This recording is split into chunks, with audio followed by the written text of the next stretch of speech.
Hey guys, welcome back to the Jack Revell Show.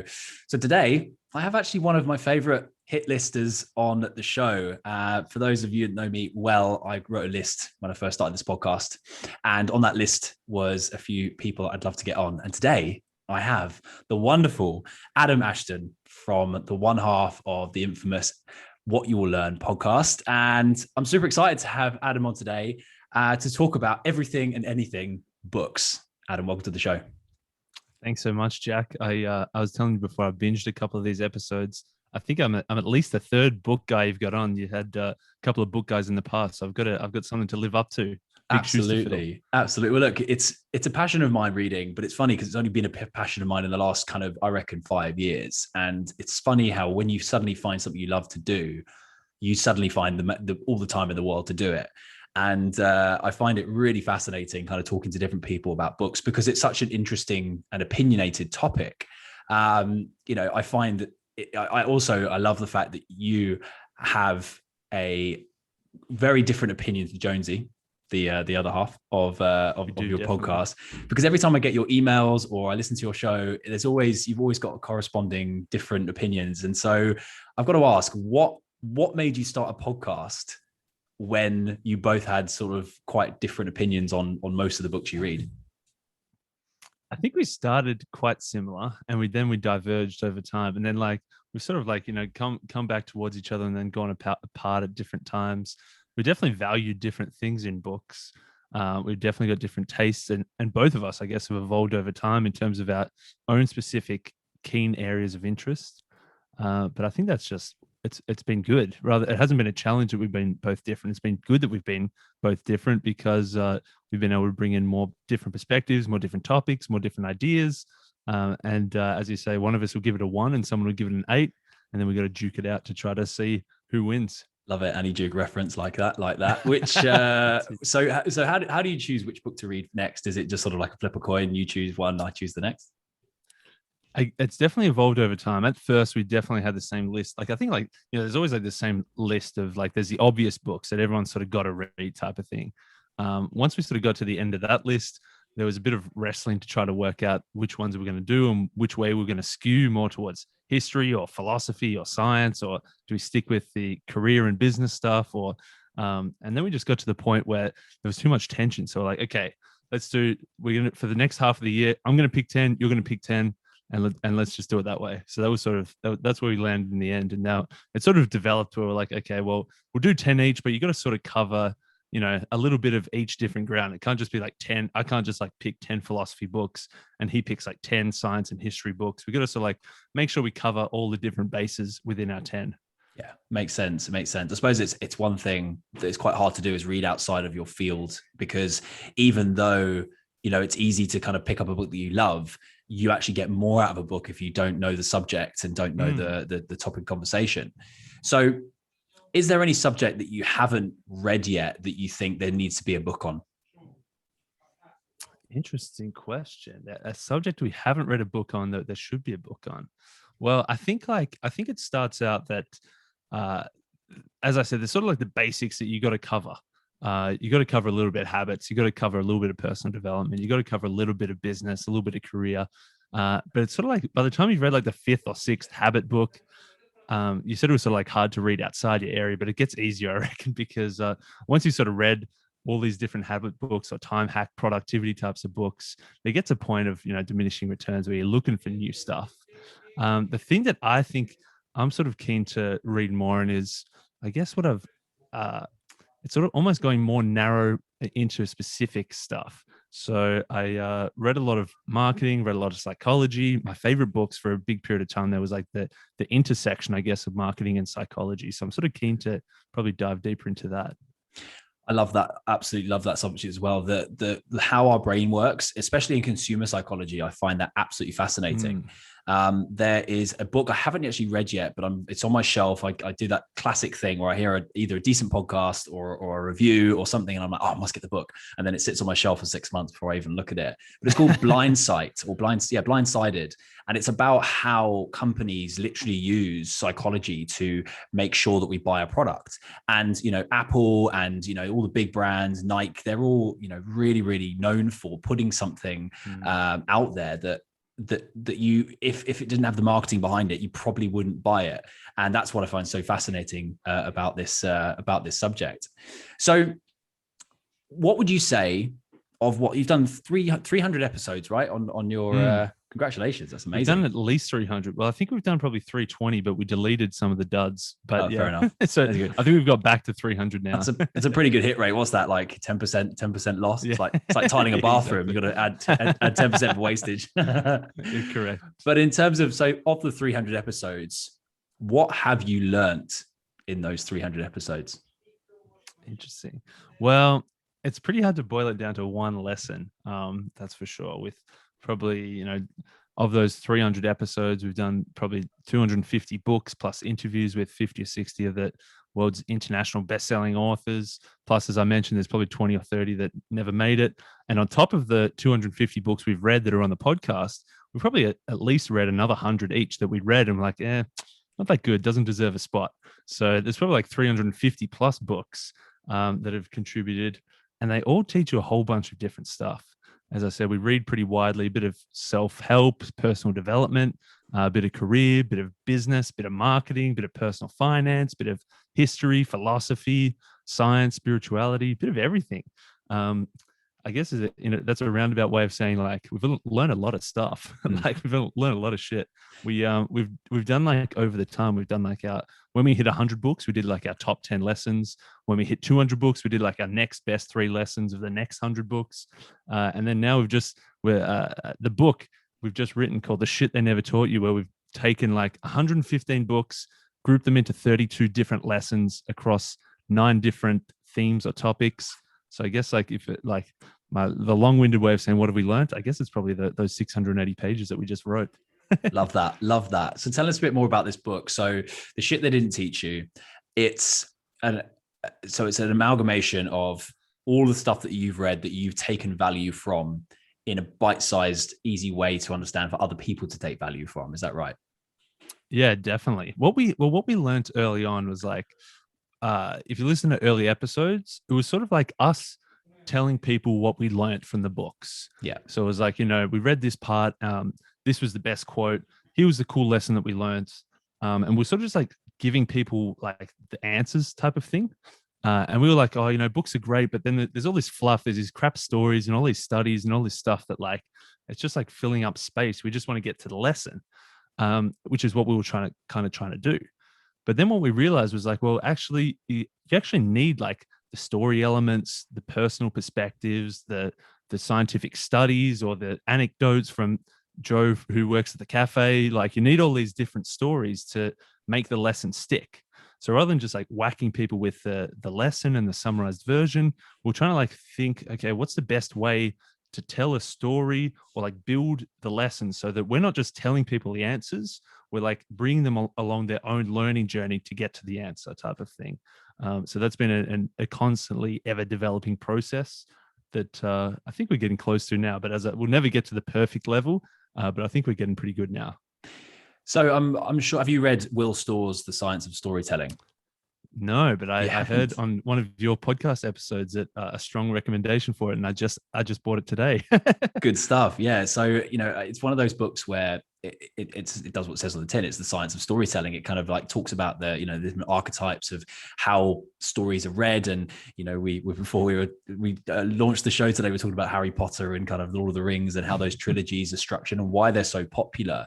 So but that's more sort of towards fiction books. What makes a good non-fiction book? Like what stops you from putting it down after 100 pages? I think I think what I said about like, you need to be taking along for the learning journey. The stuff that gets boring is if it's like, here's the 3 lessons that you need for blah blah blah, or here's the 6 dot points of this framework or whatever. When you're just like reading those sort of dry dot points or dry numbered lists and whatever, I feel like that gets pretty boring. I think it's when you're brought along for the journey where it's like maybe they'll explain the problem and then you're like, oh yeah, that's something that is a problem in my life as well. If you can put yourself in, well, either in the author's shoes or in the story itself, and then you're like trying to sort of uncovering little bits of the puzzle as you go, rather than just being whacked over the head with the answer. I think that's definitely what brings you along for the ride.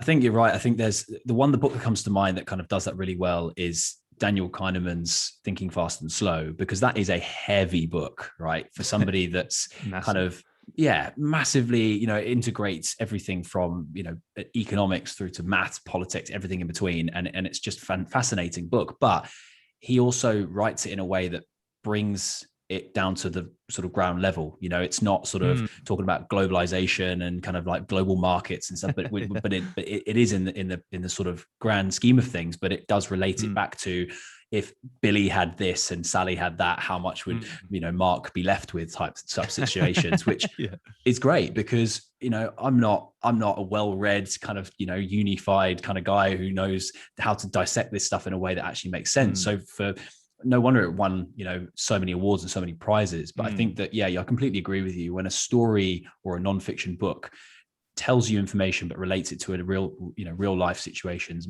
really makes the difference, and also makes explaining it to somebody like just, like you do on your shows, a lot more fun as well.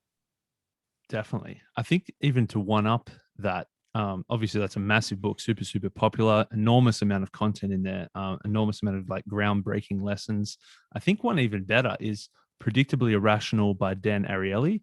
Similar sort of ground that they cover in terms of like behavioral economics, behavioral psychology, cognitive biases, all this sort of stuff. I think Dan Ariely made his even more readable. So it was even more at my level, which was not like the academic Daniel Kahneman level. It was more of the Adam Ashton working at a pub level, which I think was even easier to get my head around. I'll have to. I've heard the book, but I didn't know who wrote it. So I've written that down actually, because I'm gonna go and I'll do what you've done with Will Store and buy it today, and then we can we know that we're both learning something from each other as a result of this, which is great. So I had a question for you that's a bit sort of more about kind of why you read in general. And I read on your website, and I've obviously listened to so many of your shows and understand that kind of you guys met in a pub, working behind a bar. Obviously we're both interested in learning a bit more about the world and what came with it. But like, what does reading really give you? Like, what does it give you that makes you keep going and keep talking about it and keep wanting to find more? Well, where it started out was I was in uni. I was studying. I was coming towards sort of the tail end of my uni degree. I had a year to go. I had an internship working at a big corporate bank in the city. And my friend had got me onto listening to podcasts. So this must have been 2013, 2014. And it seemed to be, I don't know if it was just the shows I was listening to or what, but it was literally like every time someone was being interviewed about their massive success in life, in any field, inevitably they'd be like, yeah, I read this one book and it like changed everything. I was like, man, like how come it, like every single person is like crediting 1 or 2 or 3 books with like opening their eyes to some brand new massive thing that they'd never heard of before. I was like, man, I haven't read a book since high school, like since like Shakespeare and Charles Dickens and that kind of crap. So I was like, well, if like literally every superstar in the world is reading books, I probably should have a crack and start reading some books as well. So that's sort of where I first got around to reading. I had a couple of early wins, which was good. First up, I read How to Win Friends and Influence People. And that was when I was like, it seems so obvious, some of the stuff, but at the time I was completely oblivious, just tiny little things in social interactions that take you from like a C plus to at least an A minus, with potential to get to that A plus. So just like that, like gave me some early wins in the office, early wins in public speaking. I was like, man, I'm 1 from 1.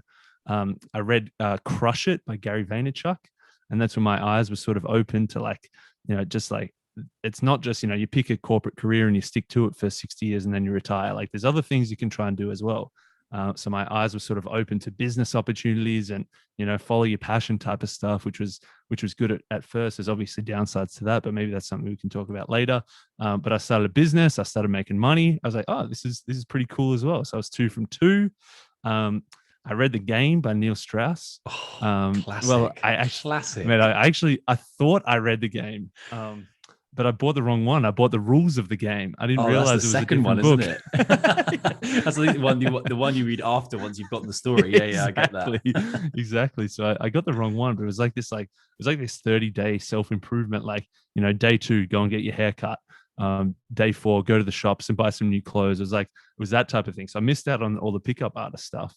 But then I started I'd been to an all boys school. I don't think I'd really talked to a girl in about 6 years. So that got me to talk to girls again. So I was 3 from 3. So I had these early wins with books.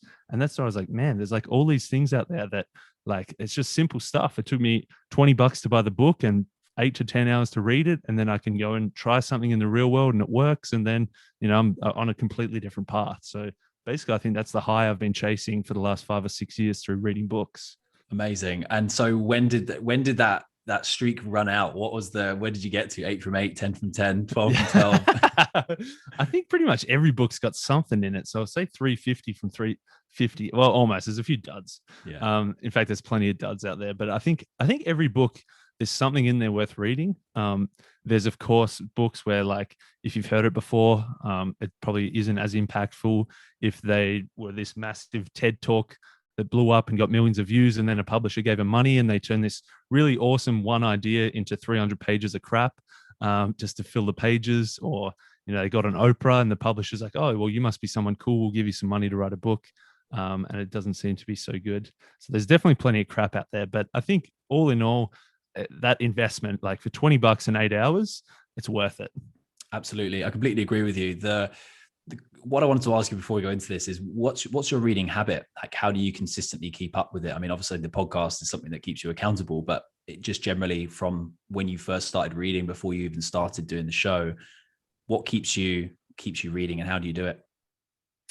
The show definitely helps in the sense of it forces us to read one book every single week as the bare minimum. And now it's probably 1.2 to 1.4 books a week on average, just because there's a few duds that don't make it. Plus we've got, side interests, reading other things that wouldn't ever be on the show. But it definitely just took time to build up. The first year I probably read 10 books. Second year I probably read 30 books. And then I probably read 50 to 60 books every year since then. I don't think it's anything magnificent. It's not like I'm speed reading or I've got this magic technique of how I can consume more pages per hour than a normal person or anything like that. I think it's just saying, okay, well, I want to read this, so I've got to make some time for it. I don't think you can find time to do it, because if you're trying to find time, you'll always find something else to do in that time. So you got to make time. You just got to choose, well, I'm going to read this book for 10 minutes. Absolutely. I've spoken about this before, but it's kind of interesting that I read Tiny Habits by BJ Fogg after seeing him actually at a seminar here in London. And he changed the game for me in terms of habit building, because I think habits, when you try and force them upon yourself, it just doesn't work. It has to become a system, right? I think kind of that's as a James Clear kind of analogy there. James Clear, who I think he stole it off Scott Adams. Oh, really? But James Clear claimed it. Yeah. Yeah. It's gone around the houses a few times. Yeah. It's actually quite funny when, as you said before, when you read books, you do hear the same thing kind of be regurgitated many, many different times. And it's just about who told you first, the one that you respect the most. Exactly. So yeah, exactly. But BJ Fogg I found quite interesting because of his 4-step method to forming habits. And the celebrating at the end of it was the bit that really made me laugh. And I actually tried it and I created a habit out of the back of that. So my reading time was when I go to bed at night, when I made my bed in the morning, I put a book on my pillow so that when I went to bed at night, I had to take the book off the pillow to then get in. And I just promised myself that I'd read a page a day or a page a night. And then obviously that led into more and more and more. And now I read 30 to 40 books a year. But what's interesting is that when you get into that cycle, you start to then, read consistently anyway. And I'm the same as you. I read probably for every 10 books I read, there's 1 or 2 that are like, yeah, I could have probably not read that and still be okay. But the ones that do make a difference really hit home. And then I spend probably the next kind of month or two almost implementing them, talking to everyone about them, recommending it to everyone I know. So on that, what is the book that you're recommending to most people at the moment? I think the one I recommend the most is probably The Dip by Seth Godin, for a few reasons. One, I think it's applicable to everyone, and two, it's really short and easy. It's like 80 pages. It's like if you like can't read a book, it's like the easiest place to start, just because it's so short. It's so simple. The chapters are like half a page each, which I'm always like looking to where's the end of the chapter. If it's like 20 pages away, it's painful, but if it's close, then I can keep going. Yeah. The idea of the dip is that any project you do can follow a couple of trajectories. It can either be a cul-de-sac, he calls it, which is just like flat forever. Like you work, nothing really gets better. It doesn't really get worse. You're never going to crash, but it's just kind of, plodding along the same old, same old. It could be a cliff where you see some early wins and it's exciting and it's fun, but then all of a sudden it seems to drop away and go to zero. Or the only other option really is the dip, where it sort of starts off pretty similar. Like you start off and it's fun. Like for us, say writing the book, you write the first page. That's an awesome win. Or you tell a mate that you're writing a book and they say, good job. There's like a good win. Or you tell your mom and she gives you a pat on the back. There's like all these early wins. But then like from page 1 through to page 680 for us, it's like nothing really happened. Like we're working, but there were no results. And it's not until the very, very end that's when the results come. And that's when, like, if you can be a person who writes a book or a person who makes a podcast or a person who sees a project through, you paint on a canvas, you get to the end, you write a song, you get to the end. If you can get to the end of that project and not quit in the middle, that's when all the rewards start to come. So I suppose that comes down to a bit of perseverance, but also resilience. And also, I suppose, well, let me ask you this. Does it come down to past experiences, knowing that that's something you have to push through? Or is it something that you just have enough passion to know that you've got to push through? Well, that's sort of like the key to the dip. Once you know that the dip's there, is like, okay, you know that it's going to be great at first, but then it's going to be tough. So if you know that it's going to be tough in the middle, you sort of got a couple of options. You can either quit when it gets tough, which is the worst possible thing to do, because it means you've wasted time, you've wasted energy, you've got halfway and you've given up. So that's the worst thing you can do. A better thing to do is to realize that, hey, it's going to be tough. You're going to have to find some way to push through. If you're not willing to push through, it's better to quit at the start. Like, don't quit in the middle once you've wasted half the energy. Quit at the start before you've wasted anything and pick something else and know that you are going to push through. Or, of course, the best thing is pushing through all the way to the other side. So it's like, if you know the dip's going to be there, like either quit everything before you get started or commit to something and get through to the other side. Makes sense. It's so funny though, because often you talk to people who are doing projects and when you're in as you said, the entrepreneurial business startup space, you meet lots of other people in that space as well. And it really does, you find a lot of people in that middle section, right? You find a lot of people in that dip section. They just don't know what the other side looks like. And actually sharing stories about how other people have done it helps you realize that there is always a light at the end of the tunnel. And even if you don't see that light and it's a cul-de-sac or a cliff or whatever, whatever a metaphor we attach to it, you'll always learn something along the way, always. And I think that, to come back to podcasting for a second, I think you never start a podcast thinking it's going to be like a Joe Rogan show, right? You start it because you love to talk to people about a subject, or you like to talk about a subject, but through the power of passion and through the power of kind of putting yourself out there and having other people say, oh, well, good for you for doing that.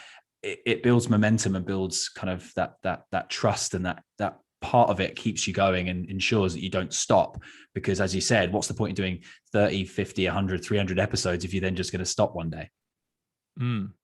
Exactly. And I think it is like, it's probably the people who say, oh, podcasting is booming right now, I want to get into podcasts to make money.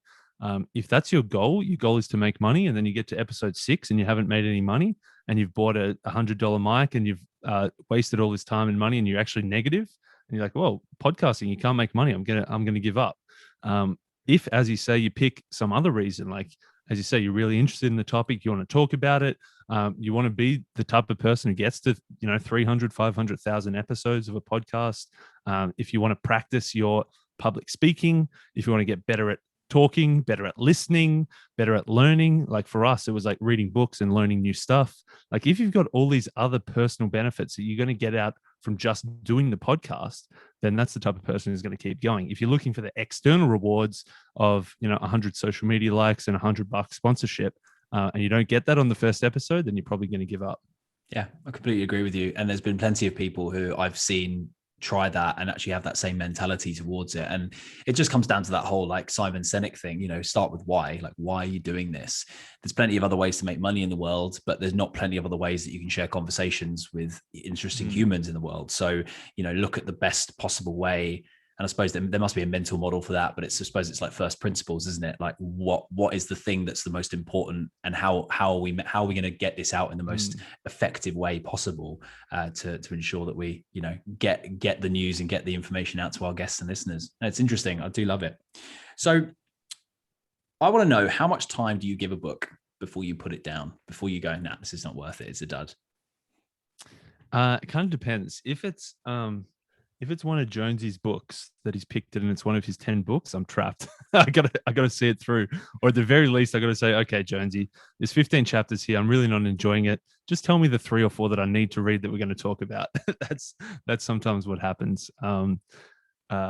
If it's something that I'm picking, I think it's at first I couldn't do it. There was no way that I could possibly live with myself knowing that I ticked it off on Goodreads, but I didn't actually read it. I couldn't do it. There was no way. If I didn't read every single chapter of every single page of every single word, I just couldn't do it. But now I've started to get better at like giving up on books, quitting books earlier. I think it's like, if the style isn't grabbing me, plus the content isn't grabbing me, plus I haven't learned anything new and it doesn't look like I'm going to learn anything new, that's when it's time to give up. So fair enough. So when do you, or if you do, switch across to fiction? Do you ever sort of just put the business books to one side and think, you know what, I just need some fantasy right now? Almost never. Almost never. I've tried. Like at least 1/3 of the authors that we've interviewed on the show talk about fiction. Plus just other mates talk about fiction. And I've tried. I just can't get into it. I think probably last year I read 3 or 4 fiction books. This year I've read 2 so far, and I've just started a third. It's like I'm trying to build up. I'm trying to like inject a little bit of fiction, but I just haven't been able to do it. Tell me, what should I be reading? What should I be starting with? It's an interesting question, because I love crime. So for me, crime books are kind of, crime documentaries, that sort of thing, big for me. But I read a book recently that was, I'm probably going to get his last name. I think it's either Richard Shipley or Shipman. I can't remember. Anyway, he's the UK's most famous forensic pathologist. And it was basically his memoirs from his work in the UK. Yeah, it was really interesting. And it was just things like teaching you, when you see when someone dies, like knowing how long they've been dead for based on how stiff their body is just a myth. And, depends on the circumstance and all this sort of stuff, like things that you see on CSI Miami, and it's just a load of rubbish. But what was really fascinating about that was that it dived more into his like personal life around like what it actually takes to be a forensic pathologist, and the mindset around that, and having to deal with dead bodies all the time and that sort of thing. And obviously that was more of an autobiography. But then I also love reading crime books. So there's a couple of guys that I like reading who have got books that have gone years, and they're easy reads, because you can literally, I call them beach books, the ones that you can just like pick up and you don't have to remember where you were. You just kind of keep going from where you were from. And I sort of have to every now and again go back to one of those. Kind of every 5 or 6 books, I'll just pick one, or have it going at the same time, just depending on what I feel like reading at the time. Because I feel sometimes when you read too much of the same stuff and you start to hear the same stuff through and through, you get a bit kind of like, I've heard that before, and you start to get a bit kind of over the book and start almost skipping chapters, or kind of look, as you said, looking through to see when the chapter ends.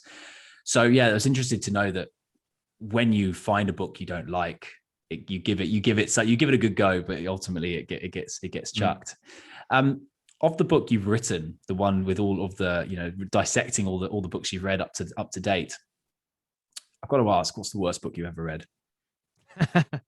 The worst book, I was going to say the worst book isn't in this book, but it is, because Jonesy liked it.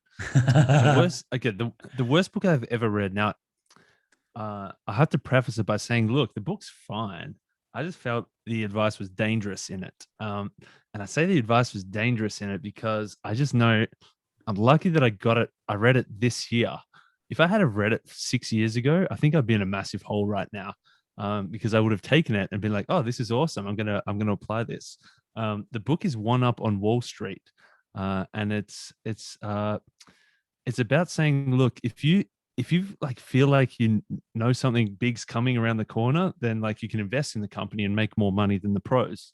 So like if 5 years ago you buy Tesla because you're like, oh, Tesla's making cool cars, obviously you made shitloads of money now. If you bought Tesla stock. If in the early 2000s you're like, oh, there's this cool, online shopping, Amazon, have you heard of it? And it's going to change the game. And if you buy Amazon stocks, you'd have to hire someone just to count your money right now. And it sounds great. It sounds great in theory. Uh, Adam Ashton from 6 years ago would have read that and been like, oh my goodness, I'm a stock market genius. I can see all these trends around me. I'm going to buy this stock. I'm going to buy this stock. I'm going to buy this stock.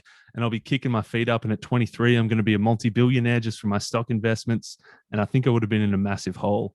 So that's why I think that book advice was dangerous. I think if you read books like that go the other way, like The Smartest Investment Book You'll Ever Read, The Intelligent Investor, lots of books like that say that actually buying, a whole slice of the market, buying ETFs or, index funds that give you the best 500 companies and getting safe, consistent annual returns, that's actually a way that you can beat the people who are trying to day trade and pick stocks and pick winners. So I think if you read all of those types of books and like One Up on Wall Street was like one small piece of the puzzle, it could be good. If you read that as your first ever book and you're like, this is the answer, then I think it's dangerous advice. So that's why I'd say it was the worst book. It was the only book I've ever given a 1 out of 10 just to try to dissuade people from reading it. Fair enough. Yeah. Have you read Morgan Housel's The Psychology of Money? No. Oh, there's another one. I'll have really, to the list. Really good book. So he's only just recently launched it. I think it's this year. And I heard him on another podcast talking about it, and he's done, exactly what you just said there, is demythed kind of the things that people think about investing. But also what's really interesting is he takes a kind of a Nassim Taleb quote and says, like, play different games, earn different prizes. So if you're somebody who's pension funding and they're looking at long-term growth, the advice you get from someone who's a day trader is going to be useless. But yet for some reason, people take what a day trader in the city says as gospel and try and apply it to their long-term stock, portfolio. And it just doesn't make sense. So in a way, like, investing in money, I think, is funny because it's people think it's predictable, but it's not. At the end of the day, history is just a collection of random events that have happened, right? You can't predict anything. So for someone to be able to say, I know exactly what a stock's going to do in the next 5 minutes, 5 years, or 50 years is impossible. So it comes down to basically who's the better salesman, and who's the better person, who's the person that can kind of persuade you to either invest in that company or not. But the Psychology of Money really picks apart that and gives you some super solid, up-to-date advice on, like, okay, if this is how money is working in the 21st century, then these are the things that I advise you to look at.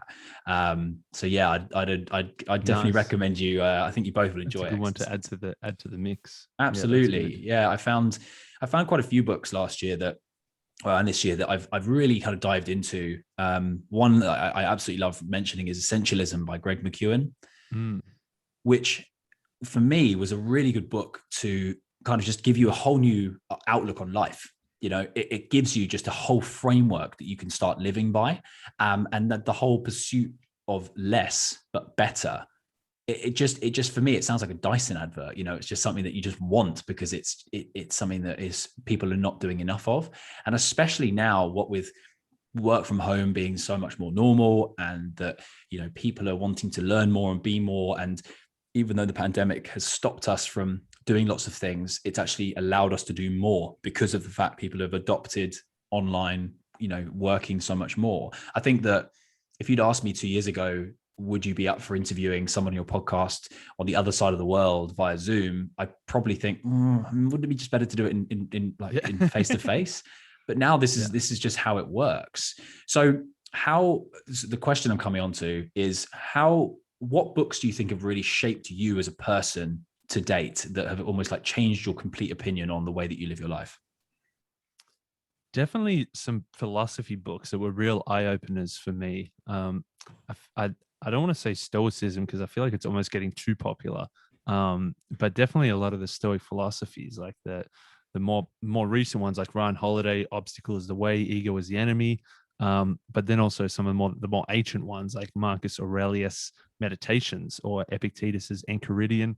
Um, I definitely like those. Just like some simple, timeless wisdom. Like it was like Marcus Aurelius was a king from 2,000 years ago, and Epictetus was a slave from 2,000 years ago, and they were like both saying the same things, and it's like even more relevant today. So I feel like if it's lasted for 2,000 years and applies to all different people across the socioeconomic spectrum, it must be some good stuff.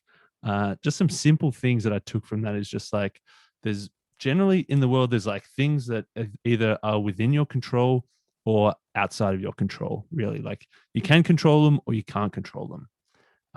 Sometimes it's painful to admit that you can't control something, especially if you're a control freak.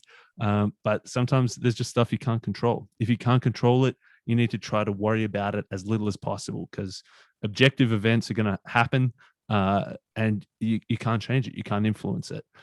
But then that gives you the freedom to tie a little bit of essentialism into it. You're not trying to do everything. You're just trying to focus only on the things that you can control. You can then give that your full attention, your full energy, your full effort, ignoring everything else. You can do less but better by focusing on just the things you can control. Powerful. I love that. It's so true, but we never do it. And it's almost a question in itself. Why don't we do it? Why do we feel the need to control everything that goes on in our lives? Because ultimately, by letting go of those things, we become less stressed and less anxious and less worried about the things we're trying to control, and then we can actually get on with things. But I think the world we live in is so full of instant gratification that we look for the easy win rather than the long-term gain. And I think that when anybody's starting out in anything, whether it's business or a challenge or whatever it might be, they're looking for the easiest and best way to do that, so they don't have to spend as much time or energy learning about it or researching it.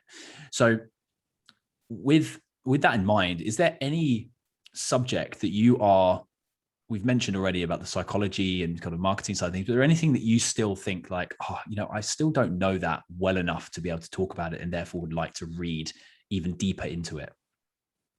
I'd say there's heaps. What you sort of, I don't know if people are looking at the video or just listening, but like everything behind me on this side is like that's all the shit I haven't read yet, and that's just a small slice. I'm living with parents at the moment, having moved back from living out of home where I had two massive bookshelves. One was the books I had read, and then one was the books I hadn't read. And literally, like every 2 weeks, I'm buying 4 or 5 new books and reading 2 of them. So it's like that list of books that I haven't read yet is like growing exponentially. So whilst the books I have read is like growing linearly, like the books I haven't read is growing exponentially. And I figure, same as you, I hear about it, I buy it, I'll get to it at some point, I want to read it. But there's just like so many books I haven't read yet.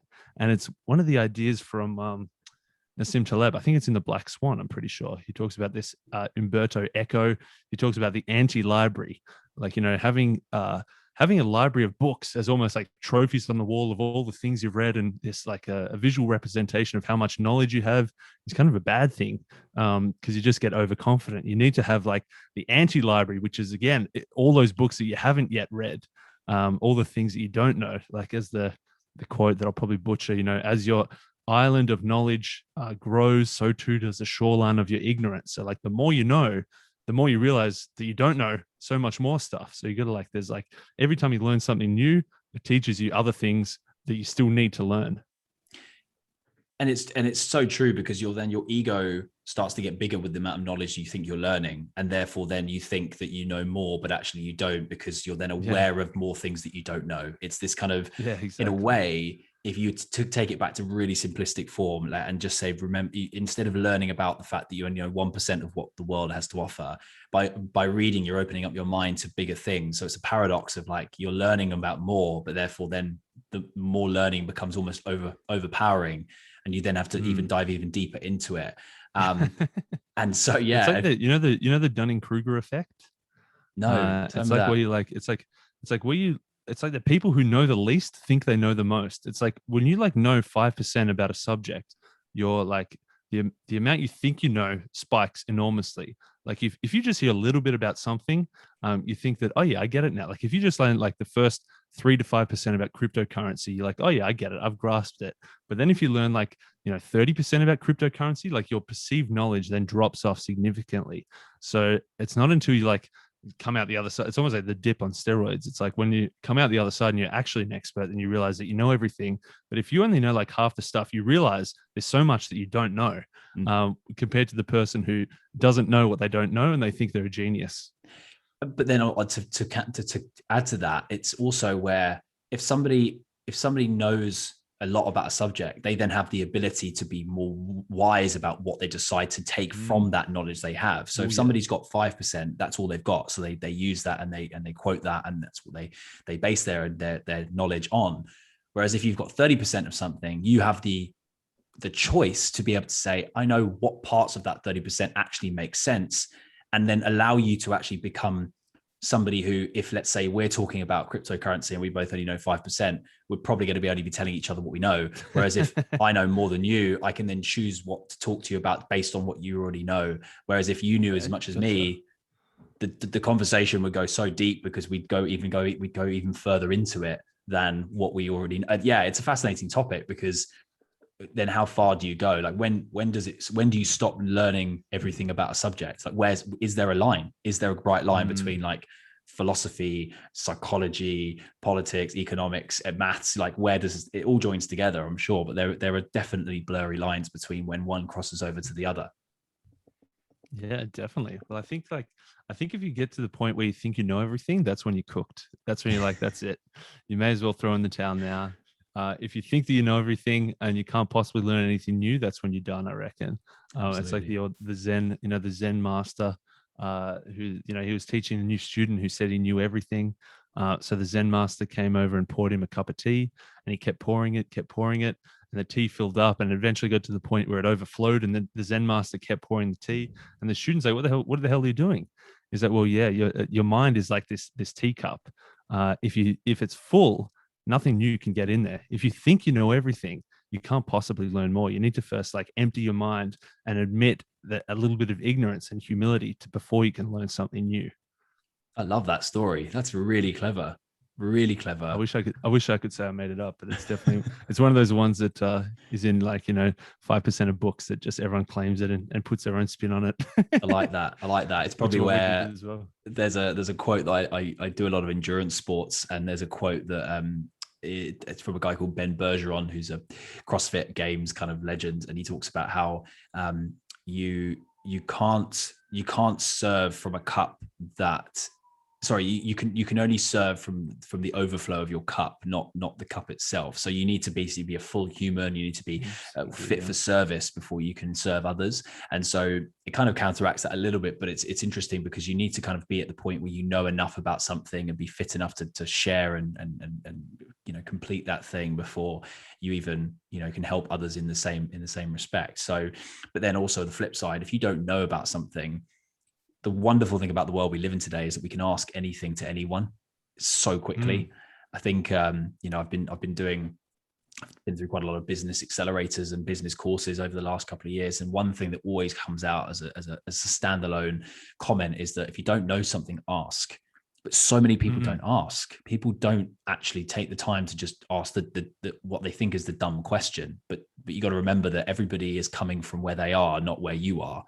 And so if I ask you a question about, I don't know, podcasting 300 episodes, you're at the point where you've done 300 episodes, you're going to have to come back to where I am at 30 episodes to kind of just like meet me where I am. Whereas I'm trying to get to where you are. So you got to kind of find that middle ground between people when you're asking them questions about certain things moving forward. Yeah, it's fascinating. I find it good. I like it a lot. Bit of a fun question for you, but would you rather read 100 books 10 times or 1,000 books once? It definitely, obviously, depend what those 100 and the 1,000 books are. I think I would want to read 1,000 books one time, which I know is the opposite answer of what the last bloke mentioned when I was listening to that earlier. I think just because there is so much variety, as long as there was variety, if it was 1,000 books on productivity, then I'd say no thanks. Or if it was, 1,000 books on Stoic philosophy, I'd also say no thanks, just because like you get to the point of diminishing returns. I think the variety is definitely a good thing. There's going to be little bits and pieces, like each one's going to give you a little dot, and if you can connect all those different dots, it's going to be amazing. At the same time, I think there are some phenomenal books that deserve to be reread. Like I feel like the Tao Te Ching, like an ancient Chinese philosophy wisdom sort of a book, is something I feel like I could read. I feel like when I read it, I only understood 3% of it. It's like I'd have to read it again every year for the next 20 years before I even got to 10% of understanding of it. It's like something that every time you read it, you learn something new. 7 Habits of Highly Effective People. There's 7 habits, but I've probably read it 3 or 4 times, and each time one new habit sort of sticks out as the key habit that I need to know. Or like the 48 Laws of Power.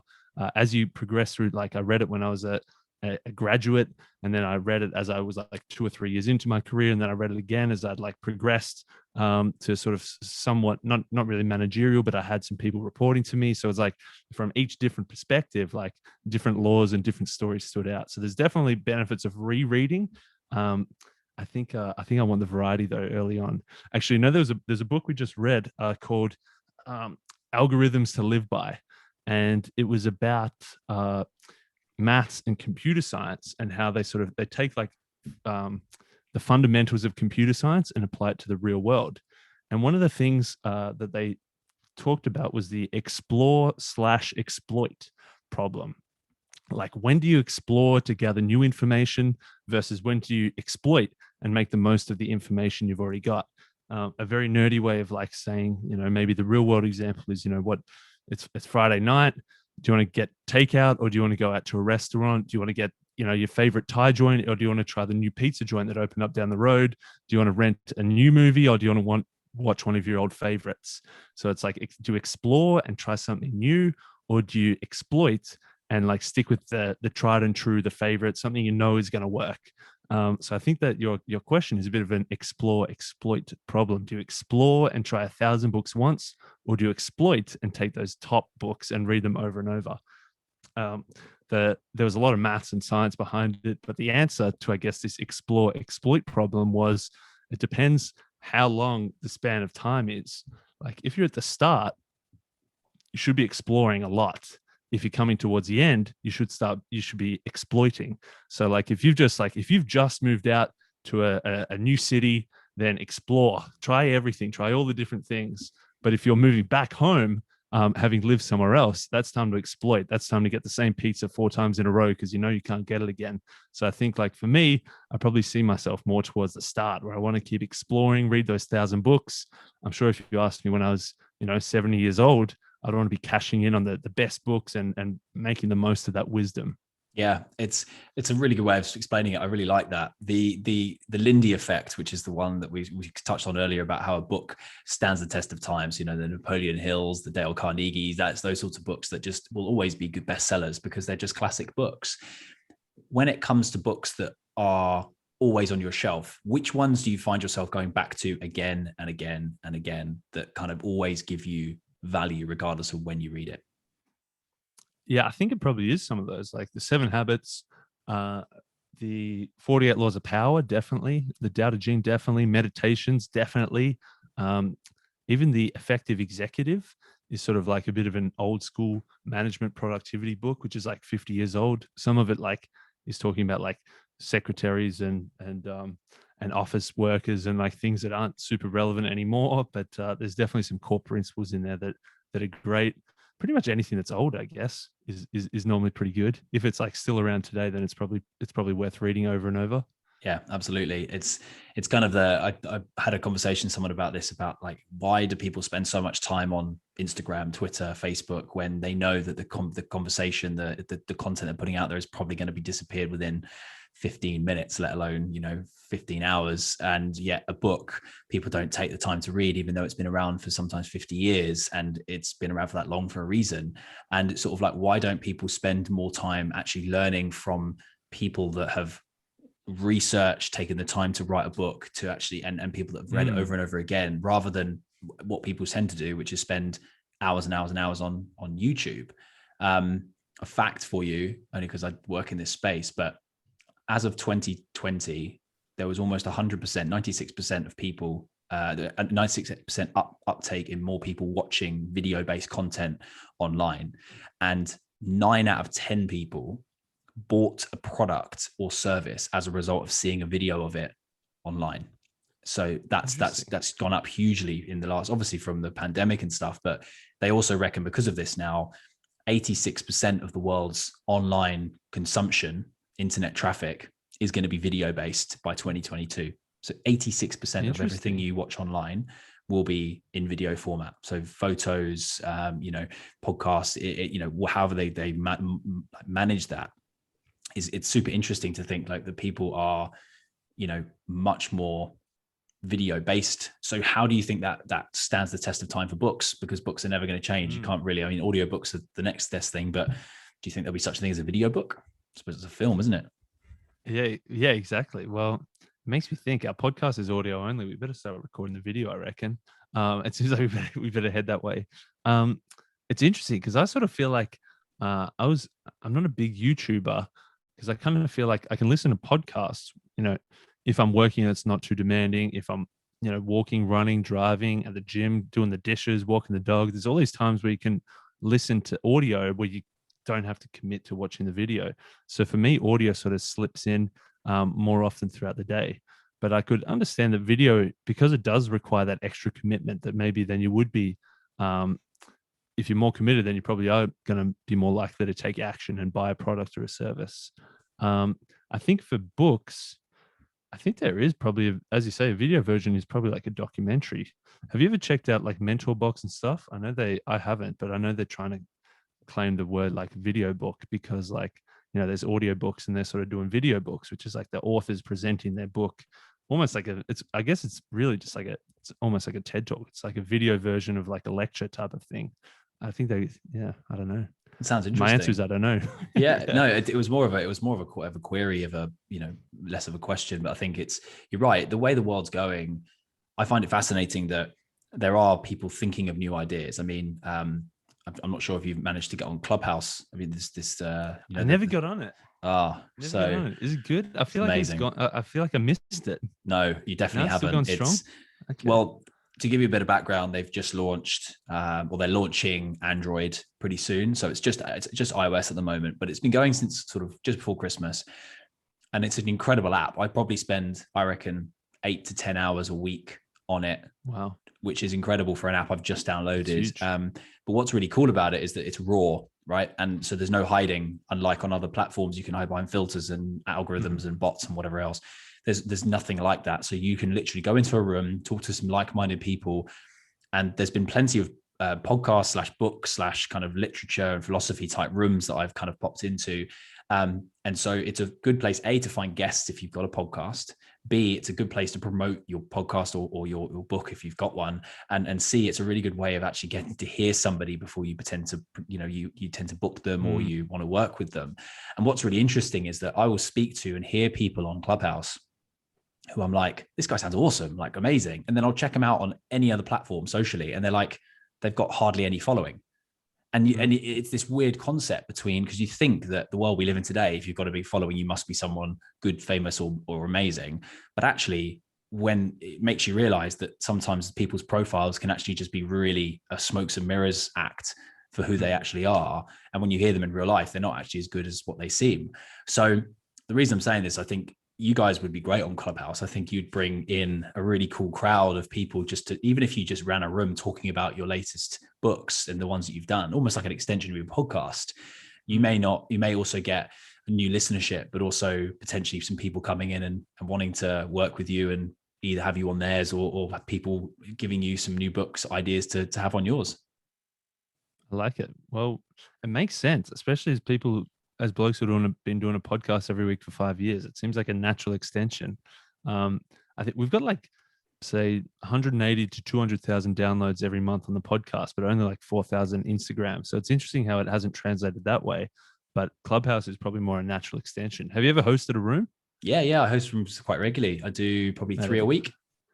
maybe that could be my easy transition in. If I can do one with you, you can hold my hand through the first bit. Absolutely. I tell you what, I'd love to actually. I run a club called Live and Clicking, which is kind of part of what my business does, which is kind of, helps people become more confident in front of the camera. But it'd be a great thing to talk about, because we could do a room talking about how to start a podcast, right? And we could just talk about that, and you'll have loads of people come in and talk about that. Yeah, let's do it. Let's get one organized. Have you got the app and have got an invite? I'm in there. I've got it. I've downloaded it. I've made an account. I've literally never even opened a single room. I'm gonna so I'll have to do it. Put a note here to find you on there, and then we'll make it happen. We'll make a room happen for sure. It'd be cool. Really cool. Good. That's awesome. Love it. Well, I've got a question for you. Sure. So one thing that I don't even know where this came from, but it was just like, as we were doing the introduction to the book, we made like almost like a mathematical formula. So the formula is like the value of reading is equal to the quality of the content divided by the time invested, and then like with brackets, and you take that to the power of book selection. So what we were sort of trying to do with this book is obviously you want to have the quality of content as high as possible. You want to have the time invested as low as possible. And then of course you want to be reading good stuff. Like we've been talking about, if you read shit books, it doesn't really help. So that's like, if you get a shit book, something to the power of 0 drops down pretty quickly. But then if you can have a higher exponent, getting a bit math nerdy here, if you can remember back to high school maths, if you can get a good quality book, then that's going to help. So we're sort of like, this book is a way of like reading a whole bunch of, almost like sampling 115 books, and you can pick the best 10 that you want to read, and your book selection's through the roof. Quality of content's going to be high. You're not going to be wasting your time reading shit books. That was sort of like a long way of saying, like, I feel like that just putting like a mathematical formula to something that really works with my maths brain. I heard you talking about your own mathematical formula about luck. So luck, if I'm not mistaken, is opportunity meaning skill. Is that right? Yeah. So having that as like a mathematical formula, I feel like by having that, then you can like focus. Okay, if I want to increase my luck, I need to increase my opportunities and increase my skill. So I guess my question to you is like, what's the next step from there? How do you increase your opportunity? How do you increase your skill? Okay, so first of all, the equation I always go to with regards to anything is commitment plus consistency equals change. Ooh, yeah. Because that is just hands down has worked in every single way, shape, or form. And you can dissect that down into different levels of whatever it is you're looking at. So let's say, for example, you wanted to increase your luck, right? In order to increase your luck, you have to have skill and you have to have opportunity, right? Skill is a practical thing. It's something you learn. It's something you go out and do something for. So if you wanted to learn a skill, you commit to the skill, you consistently show up to the skill, and you will change in the way that you perform that skill as a result. Okay. Opportunity is the same. If you want to create opportunities, let's say you want to create more leads in your business, you've got to commit to showing up every single day on Instagram and following and liking 5 people's posts on a daily basis for a month. And as a result, you will see a different result, and you will get more people into your business. So it always stems back to commitment plus consistency equals change. But in terms of if I was to tell someone how to bring in more opportunity, I think the first thing I would say is get out of your own head. Stop thinking that the world is going to come to you because of who you are and what you've done. Nobody cares who you are and what you've done, because ultimately all they care about is what you can do for them. Mm-hmm. And it's a real mindset shift that I still grapple with on a day-to-day basis when I'm writing content, when I'm writing call to actions, when I'm writing anything for my business. I'm like, what do they want out of this? Not what I want. What do they want? And so and it kind of brings back into this whole podcasting thing. It's like, how do I ask questions that bring out the best in somebody else? And it's like, how do I write content and things and business, copy for something that I'm trying to get someone else to get the best out of what I'm giving, right? And it's really hard to do, because you have to take away your ego. You have to take away what you think is right and almost talk to them as if there's a concept that's it's called the truck and trailer. So essentially, the truck is the driving force around what the trailer is that they're carrying. So it's like, how are they going to take what they've got to the place where they want to go? And you're the driver. You're the thing that's going to help them. So like, you tell them, if you do this, you're going to get that, and that kind of takes them to where they want to go. But you have to kind of almost think it in a back to front way. So if you were looking to get more opportunity, you've got to look at, why would someone give you the opportunity in the first place? And when you start asking that question, you then start to realize that, okay, in order for someone to get me to be in that position, I have to have X, Y, and Z. I have to talk to this person, that person, this person. And that's when then your world starts to open up a bit and you go, oh, okay. So if I want to be in that group of people, I've got to hang out in that circle, join that Facebook group, talk about this thing, read that book, get on that podcast, listen to that podcast. And then suddenly it doesn't become about the thing you're learning about. It becomes the environment in which that thing sits in, which makes it much more sense. And as the expression goes, if you can surround yourself with the 5 people that, you know, influence you the most, you will be influenced in that way.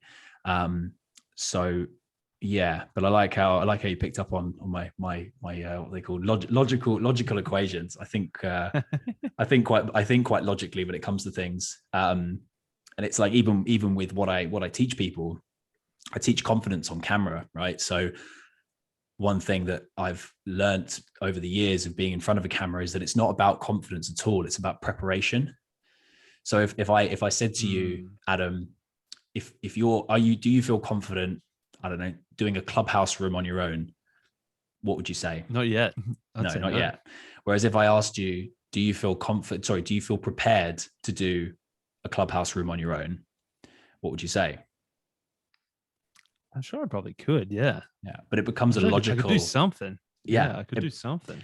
It becomes a logical answer rather than an emotional answer. And a logical answer is a yes or a no answer, right? It's like, am I prepared? Yes or no. Whereas if you ask, am I confident? It's a physical, like emotional response. You get nervous, excited, scared, whatever it might be. And that's when people's monkey mind takes over and you don't make logical decisions. So honestly, the only thing that I teach people is like, right, get prepared on what you're doing and the confidence will come as a result. And so it's the same with anything you want to do in life. So long as you know what the outcome is that you want as a result of it, then you can work backwards from there and sort of approach it in that way. I like that. I like that a lot. It's good. I think for me, I guess it's just like doing more stuff. The more stuff you do, it's sort of like it helps both things. It helps increase your skill. It helps increase your opportunity just by doing more and putting more stuff out there. I used to love it. I kind of am a little bit allergic to like the Gary V, learn, document, don't create, like a little, just because I think so many people do it, overdo it, or like they've taken it and spun it in a different way. But like it kind of does work. Like if you're learning in public and you're like building as you go and people can see it, you're increasing your opportunity by putting yourself out there. You're increasing your skill by like learning as you go. And I think then that's when like when your skills at a high enough level, then the opportunity comes along, you're ready to grab it. And that's when you get lucky. That's it. And you hit the nail on the head when you said, when you've got enough skill to be able to even just like accept the opportunity as well. I think a lot of people don't accept opportunities because they think deep down, they're like, oh shit, I'm not at that stage yet to even say yes or no to that. But that's when then the whole thing of leaning into it and kind of like feel the fear and do it anyway comes into it. Because if you spent your entire life just like building up the skills of things that you might need one day and never actually implement them, what's the point in having the skills in the first place? I think that there's an argument to say that if you actually just try things and put yourself out there and lean into that discomfort zone, or what I like to call the stretch zone, which kind of sits between your comfort zone and your panic zone. you sit in the stretch zone. It means that it forces you to become a better person as a result of the thing you're trying to achieve. So kind of like, it's why we have deadlines. It's why we don't just say, I'll just get it in whenever, because there's no need and there's no urgency in order to be able to complete something. If you were given as much time as you want to write your book, I'm sure it wouldn't be as finished as it is now. Yeah, well, definitely. Well, that was a problem that we had COVID, so we had so much time. So we did like the second version, the third version, the fourth version, the fifth version. We're finally done, but we thought we were done version 1 ages ago, like over 12 months ago. But with more time, like Parkinson's law, that the task expands to fill the time that you give it. Absolutely. And it's so true as well. Do you use like Pomodoro timers or any sort of those techniques to keep you accountable for what you spend your time on? Not Pomodoro so much, but I definitely try to trick myself into being more productive, in the sense of like, so one of our lessons, I guess, was like get shit done. So like all the productivity stuff, all the books we grouped together, like The Effective Executive, Getting Things Done, The One Thing, Eat That Frog, I'm trying to think what else was in there. There's a couple of others, I'm sure. Essentialism didn't make it in, but that'll be in the bonus audiobook content. But like, so one of the things from Eat That Frog was just like little hacks, was like, how do you best work? There's sort of two different ways you can think about it. There's like the Swiss cheese or the salami slice. So the Swiss cheese approach is like, you want to just like punch a few holes in the task. So like the Swiss cheese with a whole bunch of holes, if you can like, work really hard at the start and punch out, 20, 30% of it, the little crumbs are a little bit easier to break off. Or the other approach is like the salami slice. You got this big sausage of salami. You like cut a little bit of time, cut a little bit of time, cut a little bit of time. Eventually, with like enough small, tiny little slices, you've eaten a whole sausage. So I guess like either approach works pretty well. For me, I'm more of a salami slicer. I like to sort of like stack up. If I got a long list and I can cross a bunch off, it's like the endowed progress effect. I feel like I've made progress, so it like keeps me going. It keeps me fueled up. So for me, it's like almost like tricking my brain to being like, okay, I'm in it. I'm in the flow. I'm in the zone. I've ticked off a few things. Okay, now I'm in it. I can keep going. So that's sort of how I trick myself to do more. It was super interesting. I think I work on pressure. So for me, I won't kind of put my heart and soul into something until I know that there's some accountability attached to it. So to give an example, like a couple of weeks ago, I ran 100 kilometers for charity in a day. Oh my goodness! While actually live on Clubhouse, right? Out. And I tell you now, you would be pretty puffed. Oh mate, it was a big day. It was a big day in camp. But we, on the lead up to take? 100 Ks, 14 hours. Yeah, it was big quick day. Well, it's pretty quick, I reckon, for 100 Ks. It was, what? It was the first K. Sorry, the first marathon or so was kind of like what I would normally run a marathon at, I think, and that's where I screwed it up, because then for the next like 60 Ks, I was pretty spent.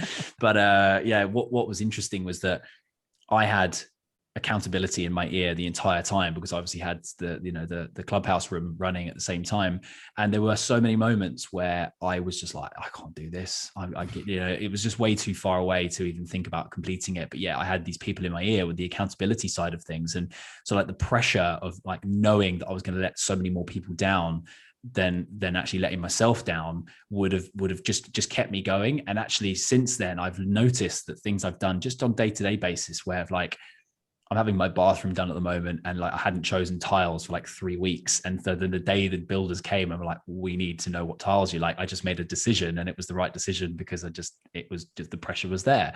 So kind of like when you know that about yourself, and if you know that kind of ticking things off in bite-sized chunks works for you, it means that whatever task you decide to do, just make sure you break it down into 10 things. And then at least you're going to get, the kind of the momentum going as a result.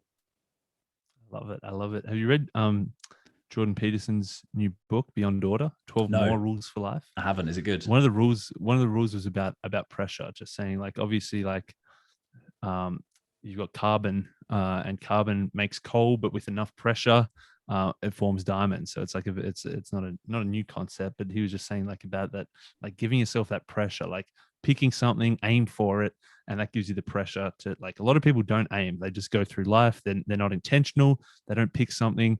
They sort of meander along. They do what everyone else is doing. They do what their parents think they should do. They do what their teachers told them to do. They do what their boss told them to do. They're not actually being intentional and choosing for yourself. But if you can put a little bit of pressure on yourself, if you can actually, like, as an archer, you pick a target, aim for it, and shoot at something.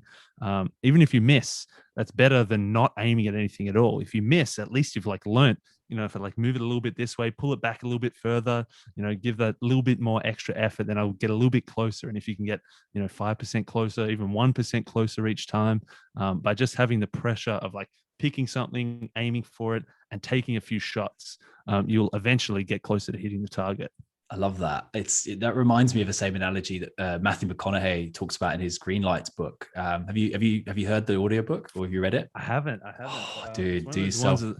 The thing is, this is my problem as well. I get like, if anything's too big, I rebel against it. Like Mark Manson, The Subtle Art, like Jordan Peterson's first book, like Atomic Habits, even. Like if anything's too big and too popular, I rebel against it. So Green Lights fell into that territory. Right. So get the audiobook because he is an incredible storyteller. And I did that while sort of running and cycling and stuff like that. It's just super funny, but also really, it's full of so many takeaways.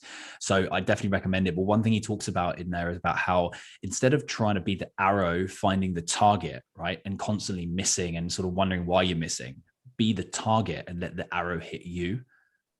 So the analogy is like, okay, don't try and become, it's like he was talking about it, picking up women, actually, is how he was describing it. It's like, instead of being the Back arrow, to the game. Yeah, exactly. Being the arrow and kind of going like, right, I need to hit the perfect woman and I need the perfect target. But every time I try and do it, I either miss or I don't hit it or whatever. Instead, just be the most attractive guy, which then the woman that is most attracted to you will come and hit you. And you don't have to do as much work. You just have to essentially let the arrows hit you and decide whether they hit the target or not. And it was just a kind of green, as he said, green light moment where you realize that actually you don't have to work as hard as you think to get the things you want. You just have to show up and be yourself. And again, to steal another Nassim quote, which is, your uniqueness is your competitive advantage, right? The only thing that you've got above anybody else is the fact that you are you, and there's nothing else anyone can do about that. There's no possible way anyone could become a version of you and do better than you. So just be you and be the best at it, and you will win as a result of that. And I find that just when you hear people like Nassim, who are just like next level kind of up here, and then you've got, Matthew McConaughey, who is in his own right a massive up here, but just completely different worlds, saying kind of a similar thing but just in a different way. That's what I love about it. I love about kind of reading and listening and just like understanding how different people's brains work. But ultimately, as you said before, books that have lasted 2,000 years have lasted 2,000 years for a reason, and the stuff in there still makes sense. So there's got to be some information out there that's true and that you live your life by. It's just about reading enough books to find it. Bang on, mate. The only thing that falls apart in that target arrow analogy for me is, I don't think McConaughey had to try too hard to pick up women. I feel like he'd be all right in that respect.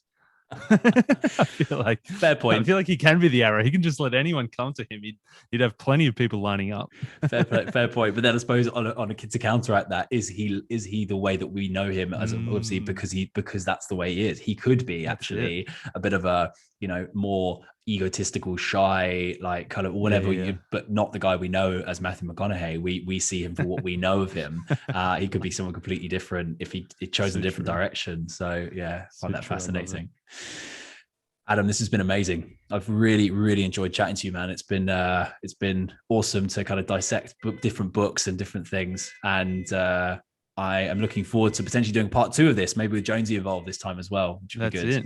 And definitely a Clubhouse version as well. Absolutely. Let's chat about it. I'd love to do a room with you. I think the listeners and people on Clubhouse would find value in it. So yeah, let's chat. Definitely get one up ready soon, especially because you've got the book coming out soon. It's a great way to publish it and to promote it. So let's do it. We could even call the room Shit They Didn't Teach You. That's it. There you go. There you go. Fantastic. Good stuff. But for those that are listening or watching, where can people find you if they want to learn a bit more, if they've never heard of the podcast, never heard of you? Where do you send them? Yeah, whatyoullearn.com is probably the best spot. If you're listening on any podcast app, hopefully we should be there. What You Will Learn. YouTube as well, but we just put up the video version, which is just the audio podcast with a still image up there. But yeah, check out the book, whatyoullearn.com/theshit, THESHIT is sort of like going to be the landing page for it. And we've also got a few freebies there as well, like our top 50 best books of all time, a free introduction to the book, all that sort of stuff. Whatyoullearn.com is our home base for everything. Amazing. Good stuff, man. It's been a pleasure. And I look forward to seeing the book come out. I definitely will get a copy, and maybe we can do another episode on the book specifically when it's all out in the public domain. But from me, thanks again for coming on. It's been a pleasure. Thanks so much for having me, mate. I really enjoyed it. Cheers.